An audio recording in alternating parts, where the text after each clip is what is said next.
જય દ્વારકાધીશ. તો અમે પહોંચી ગયા છીએ કેરીચો રામકથામાં. અમારા હિનાબેન ને અમારો આખો સત્સંગ મંડળ. હા, તો બહુ સરસ લાગે છે. તો વહેલા પહોંચીએ કાંઈ ના બી ટાઈમ બસ જો ચાય પાણી નાસ્તા કરવા જાય પછી કથા પેટ પૂજા કરીને પછી કથા જોઈ શકો છો. તો આપણે અહીંયા નાસ્તાનું છે બધું, અને આપણે બધા નાસ્તો પહેલાં કરી લઈએ પછી જઈએ કથામાં. ત્યારે જો વિડીયોમાં જોઈ શકો છો તમે. નાસ્તો કરી લઈએ પછી આગળ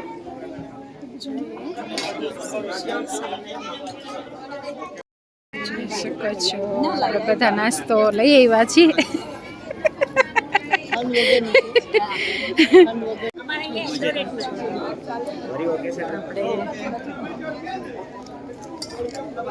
નાસ્તો કરે છે. જોઈ શકો છો આપણે આ મોરારી બાપુના સાથે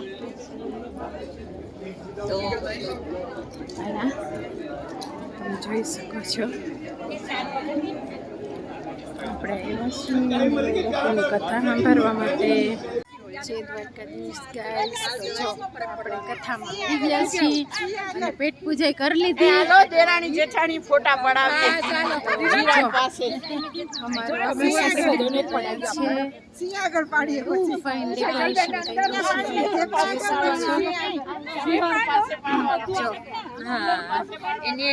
હા, એની કિંમત જોઈ શકો છો તમે.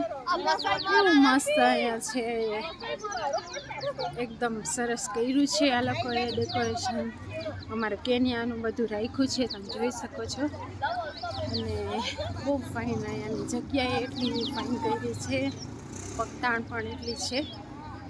અને જોઈ શકો છો આપણે કેવું નાઇસ જોઈ લો. જીબ્રા કેટલું નાઇસ છે જોઈ શકો તમે. તો બહુ સરસ વ્યવસ્થા કરી છે આ લોકોએ. અને હજી આપણે બેક કેમેરાથી બી જોઈ શકીએ છીએ. બહુ સરસ છે અહીંયા. આપણે આજે કેરીચો આવ્યા છીએ મોરારી બાપુની રામકથામાં. તો એકદમ સરસ વ્યવસ્થા છે અને ડેકોરેશન તો એકદમ ફાઇન કર્યું છે. તો જો અહીંયા તમે જોઈ શકો છો. એક જ મિનિટ તમને જોઈ શકો છો. જો ગેંડા મીકા છે, પછી ઓનિકોરા લાયન છે, અને બહુ સરસ વ્યવસ્થા છે. અને ગ્રાઉન્ડ પણ બહુ મોટું છે. અને ત્યાં એલિફન્ટ છે. તો જો અને બધા હજી કથામાં વાર છે થોડીક જવાની. આપણે ત્યાં સુધીમાં આપણે થોડુંક બતાવી દઉં તમને.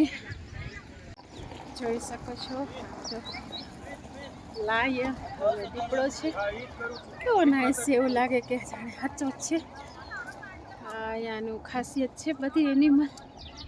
તો બન્યા રહેજો આગળ આજનો બ્લોગ તો બહુ ફાઇન આવશે અને એકદમ ખાસ આવશે.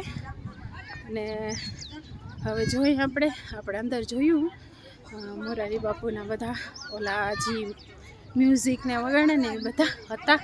જો કે ઇન્ડિયા તો આપણે એવા જોવા ના મળે. તો